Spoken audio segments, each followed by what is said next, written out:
Marvel is more than just a story to me. It's more than just fictional characters and fantastic ideas and all of these amazing things that we associate with it. For me, it's something that is deeply, deeply personal. It's something that I care very much about. And to me, it's not just a new episode of a show or a new issue of a comic. It's like, oh, I get more Spider-Man content. I get to see Robert Downey Jr. as Iron Man, and I get to look up to that character, and I get to see his flaws and his virtues, and try to really see that in myself and do some self-reflection and look up to Steve Rogers as Captain America and look up to all these people who are heroes to me. And there's just something about the way I've always perceived Marvel and just fictional stories in general that for me, just a story or just a comic or all those things of, oh, it's just for kids, or oh, it's just for this demographic or that demographic. That's never really been the case for me. For me, it's always been like, this is something truly, truly special. This is something that informs my worldview. This is something that informs my character. As an autistic person, I tend to sort of meld my personality off of who or what I'm surrounded by, and a lot of that sometimes can be Marvel characters. So they can kind of inform my outlook and kind of inform like kind of at least how I carry myself in some ways. I know that may not really make sense to people who aren't autistic or who maybe just think I'm crazy. But for me, it's not crazy. For me, Marvel is something that has changed my life, something that has saved my life so many times over. I love watching new episodes on Disney Plus. I love reading new comics. I love seeing new movies. I love talking about the characters and the stories, and I love just being really touched by something that people try to pass off as just fiction, but no, it's like it's I know it's not real, but it's real for me. Like if you understand what I'm saying, which I'm pretty sure you do, it's real for me in the sense that the experience that I have with it is something that can't be replaced, and is something that I really can't quite put into words. And this is a very random recording. I'm making this off the top of my head with no script, with no planning whatsoever. I just sort of uh, decided to sit down and start talking.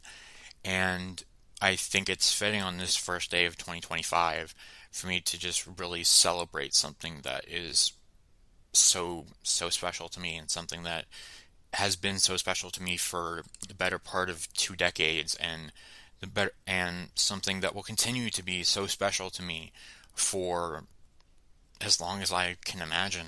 I mean, I don't see a version of my life that doesn't have Marvel in it.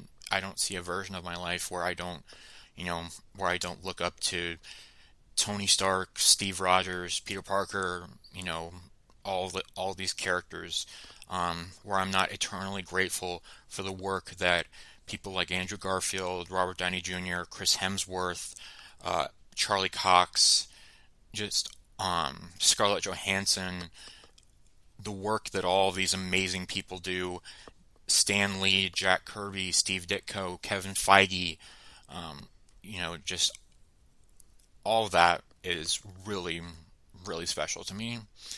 And I'm repeating myself at this point, and I know I am, and this is a raw recording, just a raw, emotional, uncut kind of thing. But to me, Marvel is more than just a story. It's more than just a fictional universe. It's something that I cherish. It's something that will always be sacred to me. It's I'm becoming more and more attached to that word of sacred, because I think that it perfectly applies to what I feel about Marvel and what I feel about the characters and the stories and just everything about it. So I'm immensely and eternally grateful to all of the storytellers and everyone and all of the creators who have made Marvel what it is and who continue to make Marvel what it is and continue to do fantastic work day after day, day in and day out, issue after issue, episode after episode, movie after movie. Just all the work that these people do is just so important. And I think the way I'm talking about it right now can resonate with other people who feel like it is more than just a story to them and who are also touched by the work that is just brilliantly presented. I'm excited for Marvel in 2025. I think it's going to be a great year. And I'm so thankful for uh, Spider Man, Iron Man, the Avengers, the X Men, the Fantastic Four, Daredevil, the Guardians of the Galaxy, just so many, just all of the characters, the Defenders, you know, just even like the most random stuff you can possibly think of. The newest season of What If had an episode where Darcy Lewis and Howard the Duck got married, and it was a piece of fan fiction with a budget, and it was bonkers, and I freaking loved it. It was so much fun. So just, that's, like that, like even that, just like that's like the crazy kind of storytelling that is just like, wow, this is just so off the wall bonkers. And I mean, I'm biased because I love Kat Dennings and I love her portrayal of Darcy, so everything Darcy is just going to get an A+ out of me. But I watch that episode and I'm just like, oh my gosh, this is just like the funniest, most random, like out of just off the wall idea ever, and it was just so much fun.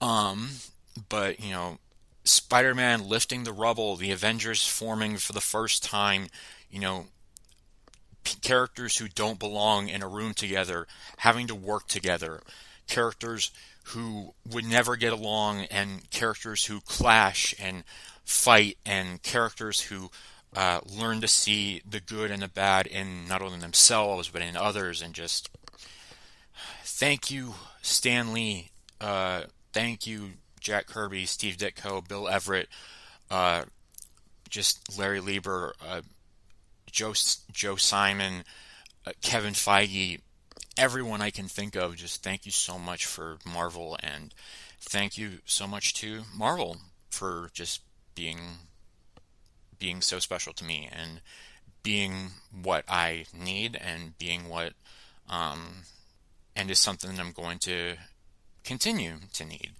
Um, so yeah, little little uncut episode here, little random spitballing, but I just felt the need to say something.